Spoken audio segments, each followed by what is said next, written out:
হবেন না, বরঞ্চ খ্যাতিমান হওয়ার চেষ্টা করেন। ভারতীয় চলচ্চিত্রে এক কিংবদন্তি, যিনি সঙ্গীত, অভিনয়, কমেডির মধ্যে দিয়ে কোটি কোটি মানুষের হৃদয় জয় করেছিলেন, তিনি হলেন কিশোর কুমার। একজন বহুমুখী প্রতিভাবান মানুষ, যার নাম শুনলে মানুষের মনে আনন্দ, হাসি ভেসে ওঠে।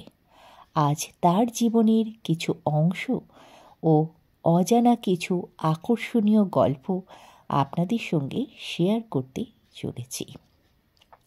নমস্কার, আমি বর্ণালী। আজ চলেছি কিশোর কুমারের জীবনের কিছু অজানা তত্ত্ব আপনাদের সঙ্গে শেয়ার করতে। কিশোর কুমার, যার আসল নাম ছিল আভাস কুমার গাঙ্গুলি, সন 1929 সালে 4 আগস্ট মধ্যপ্রদেশের খান্ডোয়ারের এক বাঙালি পরিবারে তার জন্ম হয়। তার বাবা ছিলেন কুঞ্জলাল গাঙ্গুলি। পেশায় তিনি একজন আইনজীবী ছিলেন, মা গৃহবধূ। ছোটবেলা থেকেই কিশোর কুমারের সঙ্গীতের প্রতি অত্যন্ত অনুরাগ ছিল। কিশোর কুমারের বড় ভাই ছিলেন অশোক কুমার, যিনি একজন সফল অভিনেতাও। অশোক কুমার তার একবার সাক্ষাৎকারে বলেছিলেন, ওই কিশোর কুমারের পায়ে একখানা ফোড়া হয়েছিল, তাই জন্য সে দিনরাত কাঁদতে থাকতো, হ্যাঁ করে কাঁদতে থাকতো। তারপর থেকেই ওর গলাটা মনে হয় একটু ভালো হয়ে যায়, ওর গলায় সঙ্গীত এসে যায়। এটা তিনি মজা করে বলেছিলেন কিনা জানি না, তবে কিশোর কুমার শৈশবে অত্যন্ত মজার মানুষ ছিলেন। তিনি পরিবারের সবচেয়ে প্রাণোজ্জ্বল সদস্যও ছিলেন। সবচেয়ে মজার ব্যাপার এই যে কিশোর কুমার কখনো প্রথাগতভাবে সঙ্গীত শিক্ষা করেননি। তার প্রতিভা একেবারেই স্বতঃস্ফূর্ত। K.N. সাইগলকে তিনি নিজের গুরু বলে মনে করতেন। বলিউডে কিশোর কুমারের যাত্রা শুরু হয় 1946 সালে। শিকারী ছবিতে একটি ছোট্ট চরিত্রে অভিনয় করেন তিনি। এরপর 1948 সালে প্রথম গান করেন। তখনই মানুষ বুঝতে পারে তার প্রতিভা।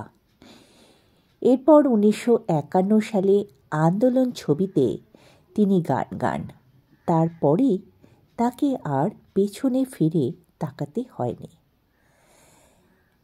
প্রথমেই বলেছি, কিশোর কুমার একজন প্রতিভাবান শিল্পীর সঙ্গে সঙ্গে একজন মজাদার মানুষ ছিলেন। একবার আয়কর অফিসার তার বাড়িতে এসে ট্যাক্স দেওয়ার জন্য। তার কাজের লোক তাকে বলে, বাবু, আয়কর ডিপার্টমেন্ট থেকে লোক আইছে ট্যাক্স চাওয়ানোর জন্য। কিশোর কুমার সঙ্গে সঙ্গে গাছে উঠে পড়েন এবং তিনি তাদের বলেন, আমি গাছের পাখির ট্যাক্স লাগে নাকি? এইরকমই তিনি ছিলেন। শুটিং করতে গিয়ে পরিচালক তাকে সিরিয়াস ডায়লগ বলতে বললেন। পরিচালক বললেন, দেখো কিশোরজি, এই বইয়ের জন্য একজন সিরিয়াস ডায়লগের দরকার। কিশোর কুমার মুখ ভেঙে, চোখ পাকিয়ে, গোল গোল করে করে এমনভাবে তার সামনে উপস্থিত হলেন, তিনি নিজেই হেসে লুটোপুটি গেলেন। তিনি প্রায়ই তার সাক্ষাৎকার দেওয়ার জন্য গাছে উঠে বসতেন, কারণ তিনি সেইখানে বেশি স্বাচ্ছন্দ্য বোধ করতেন। কিশোর কুমার তার বাড়ির বাইরে একটি সাইনবোর্ড টানিয়েছিলেন, যার গায়ে লেখা ছিল, বিওয়্যার অফ কিশোর কুমার। একবার একজন পরিচালক তাকে টাকা দেওয়ার জন্য তার বাড়িতে যান। তিনি পরিচালকের হাতে খপ করে কামড়ে দিয়েছিলেন। পরিচালক ওরে বাবা গো বলে চিল্লাতে থাকে। আর কি হবে? কিশোর কুমার হাসতে হাসতে বলেন, কেন দেখেননি বিওয়্যার অফ কিশোর কুমার? তো এইরকমই তার প্রকৃতি। একবার একটি ট্যাক্সি করে কোথায় যাচ্ছিলেন।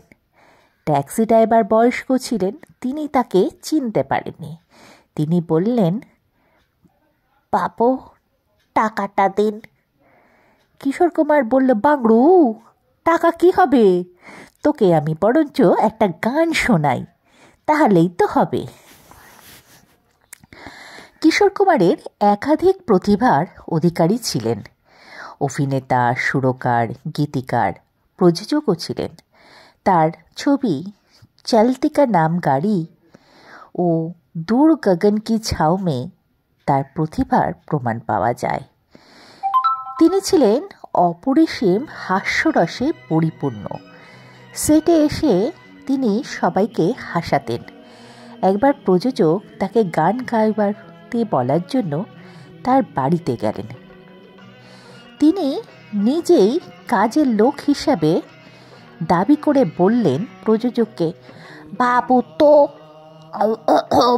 তো বাড়ি নাই, কিশোরজি তো বাড়ি নাই, বাবু বাড়ি আসুক তারপর বলুম আপনি আইছিলেন।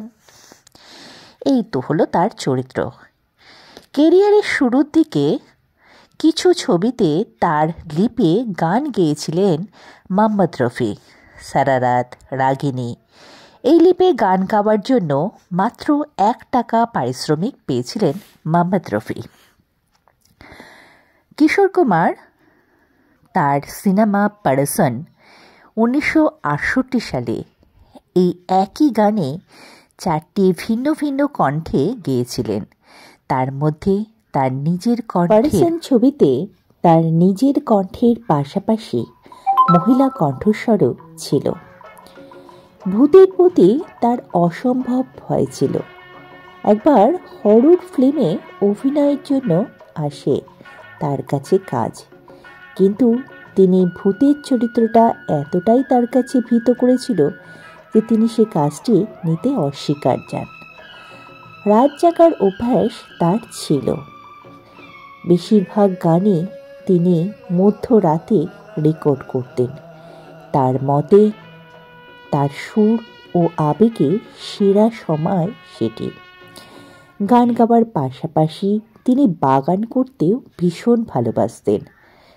তার বাগানে বিরল প্রকৃতির কিছু গাছপালা ছিল। একবার কয়েকজন লোক তার সাক্ষাৎকার নিতে এসেছিলেন।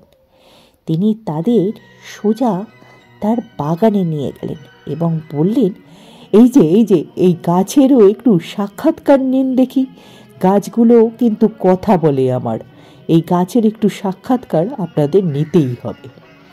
এমনই ছিলেন কিশোর কুমার। যদি ভিডিওটি ভালো লাগে এটি লাইক করবেন, সাবস্ক্রাইব করবেন। পরবর্তীকালে এরকম ধরনের আরও কিছু ভিডিও নিয়ে আসছি। সুস্থ থাকবেন, ভালো থাকবেন।